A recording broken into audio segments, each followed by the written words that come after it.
With a warm welcome to TBC News. Our top stories: Dar es Salaam declaration signed with US billions pledged.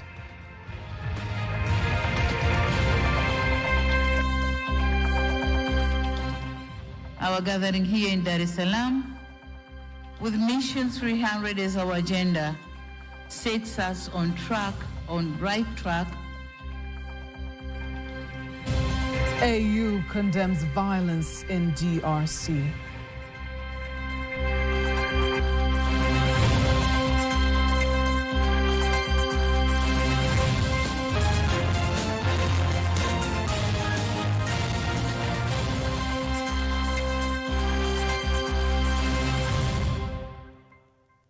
Good evening, I am Faivan Gaga. You can also follow us live via our YouTube channel, TBC Online. Also, get all the latest news through our Instagram, Facebook, and X pages at TBC Online. African countries have signed Dar es Salaam Energy Declaration, which targets to increase continent's power generation and diversify its energy resources. Heads of state and government, together with development partners, private sector and civil society, have met in Dar es Salaam for a historic Africa Energy Summit, Mission 300, aiming at reaching 300 million people with energy access. Nasser Kingo has been attending the summit and has prepared the following report. Here they are. Tanzania and Africa are making history. Over 20 presidents, several current and former vice presidents, prime ministers, ministers, and other key development partners, all on one stage in Tanzania for one cause. Access to electricity is critical for Africa's economic growth. The lack of adequate electricity reduces the GDP of Africa by 2 to 4%. And that is why Ajay Banga, president of the World Bank Group, and I joined together to launch the Mission 300 with the goal of expanding access of 300 million people in Africa to electricity by 2030. It's not mere words. Africa is ready. The African Development Bank and the World Bank have developed a very clear path to achieving the 300 million access goal. Together, the African Development Bank and the World Bank will commit $40 billion towards the Mission 300. President Samia Suluhu Hassan says the landmark gathering has been instrumental. Our gathering here in Dar es Salaam with Mission 300 as our agenda sets us on right track to realize the goal of universal access to energy. We can light up Africa, transform Africa's energy landscape, and empower generations. Even participants from various countries are enthusiastic of what will follow, remaining optimistic of the future ahead. Well, I think it's one of the most important initiatives in the sense that Africa has to accelerate its electrification programs to unlock its economic development. And in Lesotho, we have set ourselves a target to be a net exporter of clean energy within the next 2 years. At the present moment, we are building solar farms, we are building hydropower stations. The continent of Africa has got a huge potential in terms of energies, in terms of minerals, 60% of the whole mineral in the world comes from the continent of Africa. So you tell me how important it is to have this in an eastern country here in Tanzania. When more households and more businesses have access to steady power, that means that they can do things like irrigate fields and power processing for agricultural goods, which is a really important element for food security. Dar es Salaam Energy Declaration is now official. Action is next. 2 remarkable days of Africa Energy Summit here at Julius Nyerere International Conference Center in Dar es Salaam, Tanzania, reigniting hope across Africa for millions. Reporting from Dar es Salaam, Nasser Kingo, TBC News. Meanwhile, the Mission 300 Africa Energy Summit will not only impact the economic sector, but also advance the healthcare sector and improve the well-being of people. Here is a report by Rioba Stephen featuring a conversation with the Executive Director of Mbil National Hospital, Professor Mohamed Janabi, about the summit's significance for the healthcare sector. Health and safety remain top priorities in all human economic activities. As Africa comes together for the Mission 300 African Energy Summit in Dar es Salaam, Tanzania's health sector and Africa at large is expected to benefit significantly from the increased availability of the clean, affordable, and sustainable energy. Professor Mohamed Janabi, the Executive Director of Mbil National Hospital, emphasizes the importance of the summit in advancing the healthcare sector in Tanzania and across Africa. He also highlights the health impact of clean energy on individuals' lives, noting that globally an estimated 9 million people lose their life due to air pollution, which directly affect their health. If you look on the statistics, 9 million people every year in the world lose their lives because of air pollution. If you translate that one, is 1 in 5 people die in this world because of air pollution. And it's very unfortunate because 99% of the world today is contaminated by air pollutants. So the initiative which President Samia has taken really is to have a clean energy. But for us on the medical side, we are happy to hear this initiative. Because let's say someone lives in Biharamulo and we are in Dar es Salaam. It's 1,400 kilometers. How am I going to transport the vaccines? Because they are supposed to go under cold chain. How are they going to restore it there? So you'll see how it will improve the health of our people there. Forget about Biharamulo. Here in Dar es Salaam at Mbil National Hospital, how can I run the MRI machines? How can I run CT scans machine? How can we do telemedicine to reach those who are in the rural areas where we talk about equity? Now, you can't reach equity if you don't have electricity. And unfortunately, with pollution, it's dangerous because it starts before you are born. Because if the mother inhales unclean air, there is a chance of having a premature baby. Kids are born nowadays with asthma. So if you improve the air, as our president is advocating, you are reducing the number of mortality rate under the age of 5. And statistics also shows that our lifespan is reduced by 1 year with air pollution. For example, if you're supposed to live 70 years, you're going to live 69 years. 1 year you are deprived because of air pollution. For our country, this is one of the great initiatives saving our continent and the globe in general. Professor Janabi also notes that the summit has created the opportunity to increase awareness of medical tourism, aligning with the president's objective of reaching 5 million tourists by 2030. Rioba Steven, TBC. Now, as we wrap the final day of the Africa Energy Summit, visitors are invited to explore the stunning beauty of this vibrant nation. Here is a story about the uniqueness of Tanzania, prepared by my colleague Teddy Mparanyanga and read to you by Antonia Kivaria. Tanzania is a country of unmatched beauty and boundless adventures, a place where nature's wonders come alive at every turn. The energy of the summit is matched only by the fertility of the magnificent land, making it a perfect background for a meeting of such monumental significance. Tanzania's global recognition as the leading tourism destination at the 2024 World Travel Awards is a testament of the magic that this East African gem has to offer. Last year, the country claimed several prestigious titles, including Africa's leading destination and Africa's leading national park for the iconic Serengeti National Park. For wildlife lovers, adventure seekers, Tanzania is a dream realized. Serengeti National Park, one of the world's most famous safari destinations, is home to great migrations where millions of wild beasts, zebras and gazelles travel across the plains in stunning display of nature's cycle. Tanzania is not just safari's experience, it's also home to pristine beaches of Zanzibar, a tropical paradise that has become heaven for relaxation and adventure.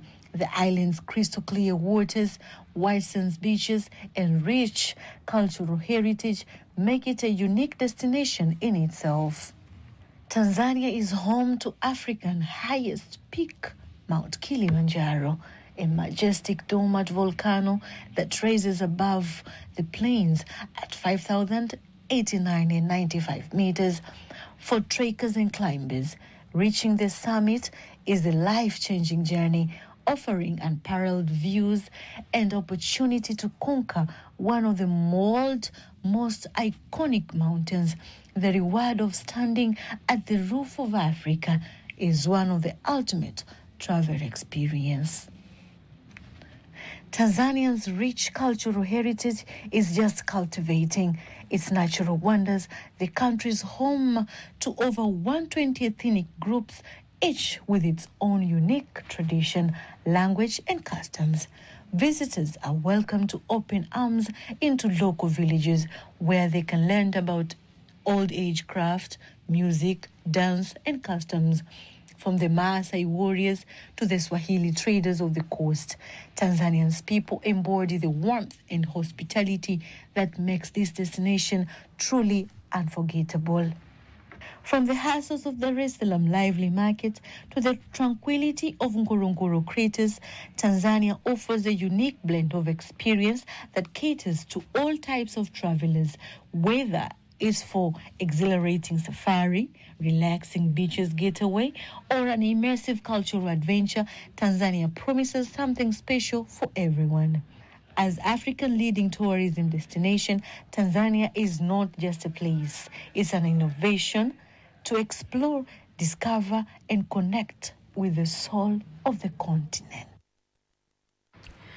In other news, Minister of Information, Arts, Culture and Sports, Professor Palamagamba Kabudi, has visited Tanzania Broadcasting Corporation, TBC, in Dar es Salaam to discuss the Tanzania Broadcasting Corporation Bill, which is scheduled to be tabled in Parliament in Dodoma later this week. During his visit, Professor Kabudi commends the work done by TBC, encouraging the team to continue producing content that preserves and promotes Tanzanian culture.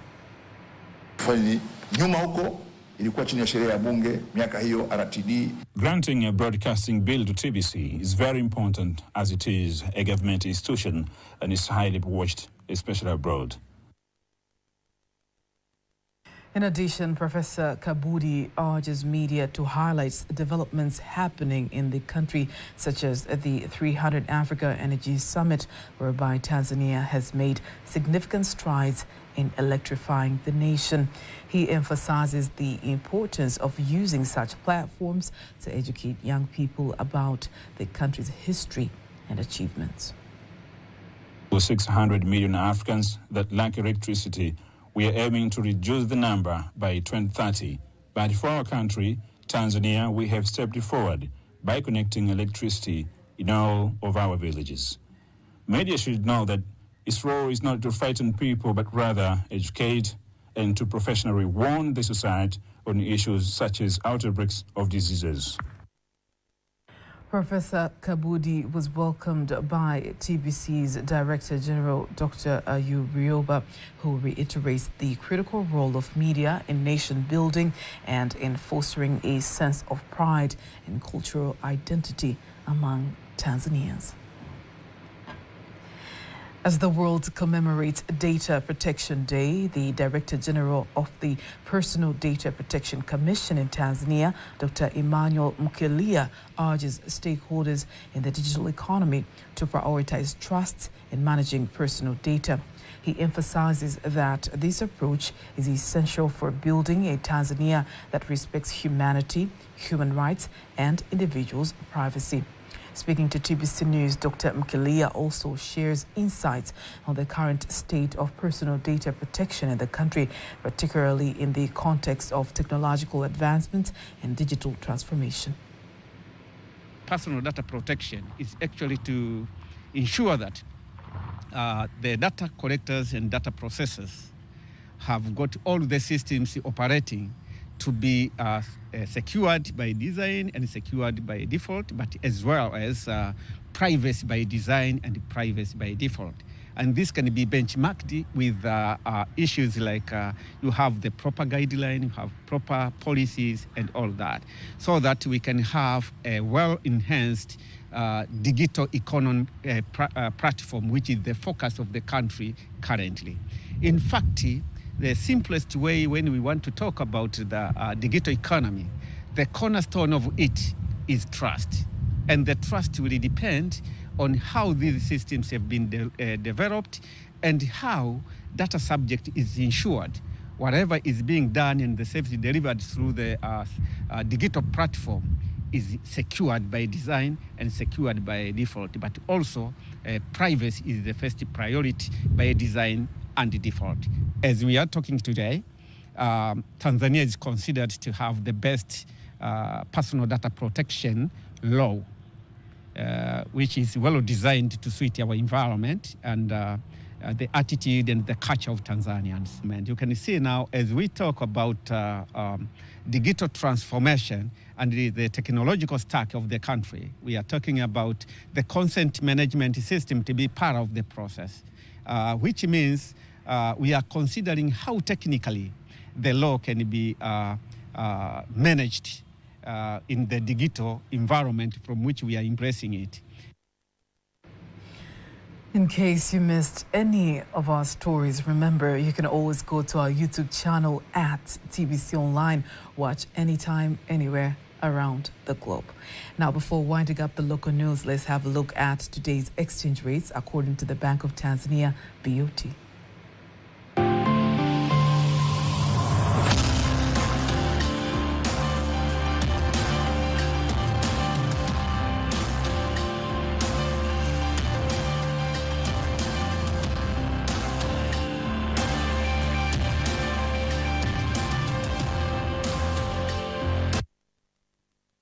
Do not miss TBC News every weekday to know all the latest in exchange rates. Time now for all the latest in international news.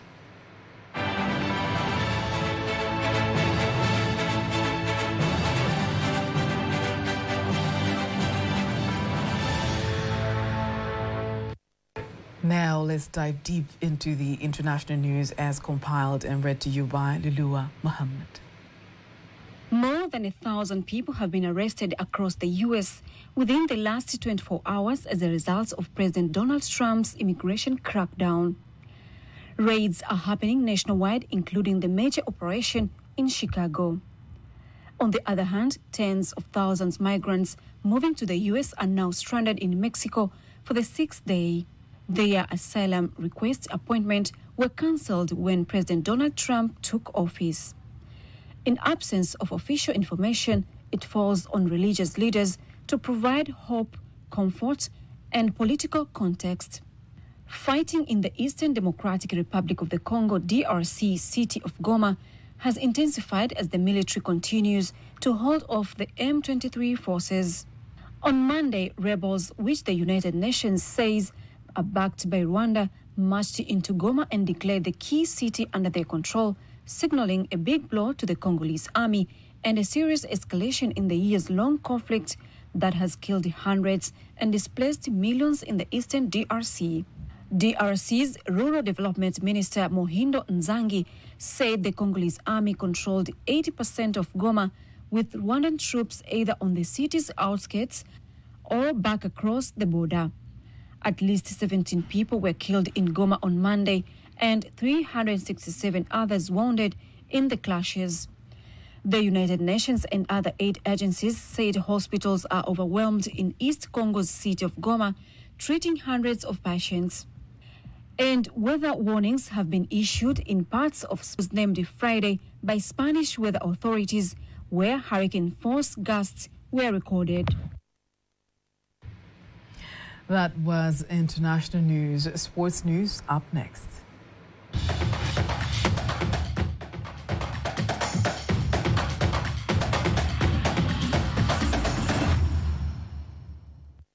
In sports news, President of the Confederation of African Football, Dr. Patrice Motsepe, says the signing of a new sponsorship between CAF and Total Energies will stimulate competition for CAF tournaments.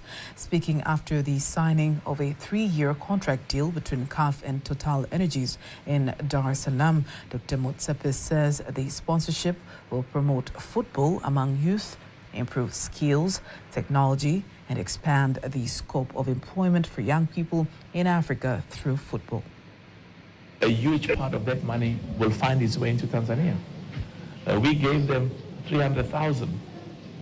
The schools, if you win, this $300,000. They were also champions of the zone, eh? Yes. So if you're champions of the zone, you get 100. You get our young girls in Tanzania, boys and girls, have already received $800,000 in prize money for being the best. And that's why when I say I'm proud of Wallace, I'm also proud because of the results I see him deliver. So, but also football for young boys and girls who may not be football stars, who may not even like playing football, to see a young football player succeed and be recognized, it inspires you. So the young boy and girls then start thinking, I can be a good doctor, I can be a good lawyer, I can be an engineer, I can be a technologist, because technology is now, IT is the future of the world. We want young Tanzanians, we want young Africans to work with the best technologies of the world and go to school and get a good education. The 3-year sponsorship deal from 2025 to 2028 will start with the Chan Championship that will be hosted by 3 countries, that is Tanzania, Kenya and Uganda, and also AFCON Championship in 2027. And on that note, we are ending our news bulletin for tonight. Do not miss our next bulletin in Kiswahili at 11 p.m. I am Faida Ngaga. Good night.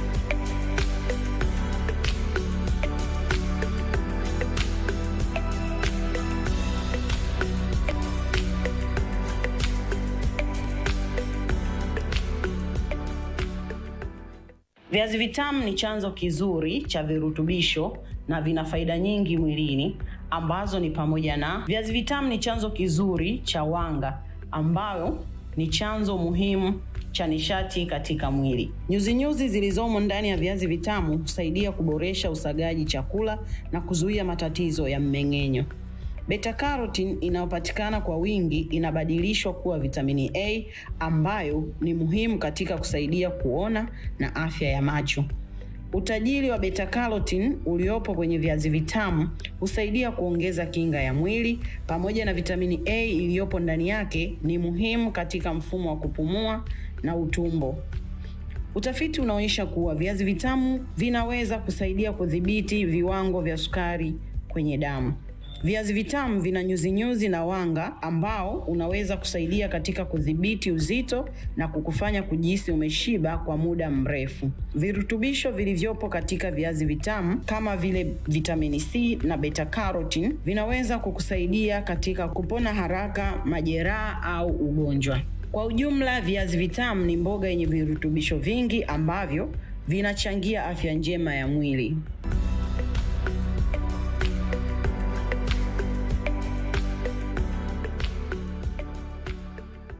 TBC inapenda kuwataarifu wateja wake na umma kwa ujumla kuwa idara ya masoko imehamia katika jengo la iliyokuwa Wizara ya Ujenzi, Uchukuzi na Mawasiliano, zamani Wizara ya Sayansi na Teknolojia, lililopo mtaa wa Jamhuri mjini Dar es Salaam. Huduma zote za matangazo ya biashara zinapatikana hapa. Tumekusogezea huduma karibu. Karibu tukuhudumie. Kwa mawasiliano zaidi, fika ofisi za idara ya masoko, jengo la mawasiliano lililoko mtaa wa Jamhuri, ofisi za TBC barabara ya Nyerere na Mikocheni, Dar es Salaam, pamoja na ofisi za TBC mikoani, au piga simu namba 0735778891, barua pepe marketing@tbc.go.tz. Pata kutazama burudani, mahojiano na uchambuzi wa filamu. Shuhudia waigizaji wako pendwa wakifunguka na kuburudisha vilivyo. Wewe una mahusiano na Jennifer Kanumba? Mzungu anafanya nini kwa nyumba yangu?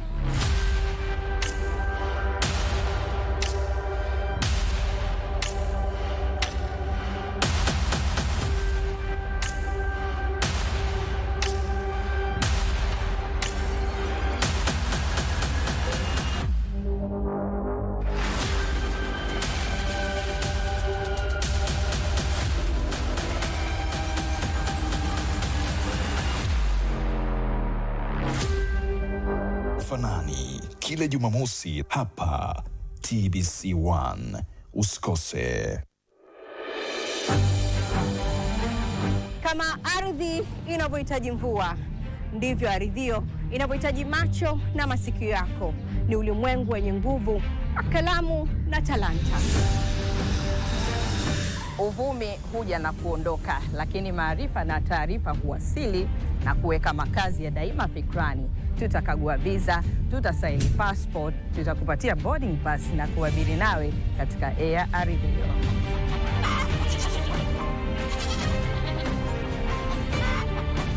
Marhaba. Kawa ni chakula kitamu, adhimu chenye diko la kihabari. Uwasilishaji wake kwa muhtasari. Hapa ni kufunua na kufunika. Kila wimbi ni ujumbe ambao huvuma hata mwisho wa pwani ya bahari. Karibu tung'oe na kutia nanga pamoja katika bandari ya Aridhio.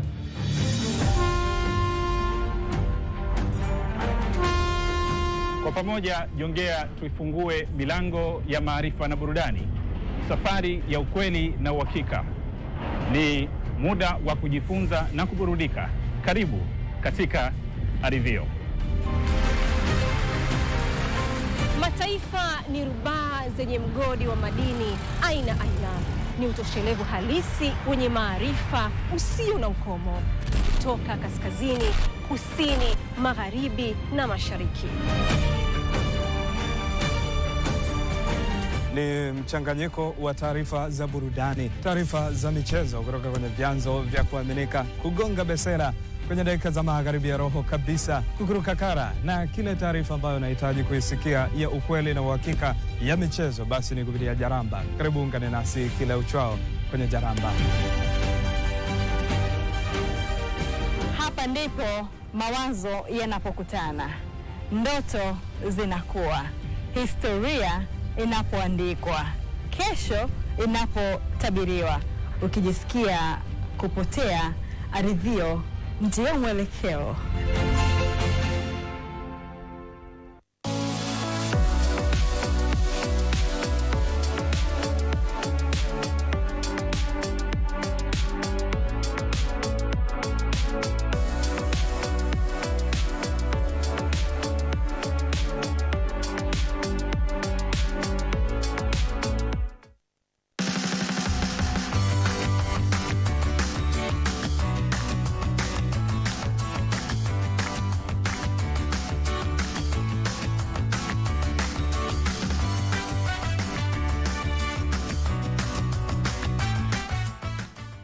Mtazamaji wa TBC, nikukaribishe katika kipindi cha Kata kwa Kata. Siku ya leo bado tuko hapa Kiluvya, na siku ya leo tutatazamia dira 25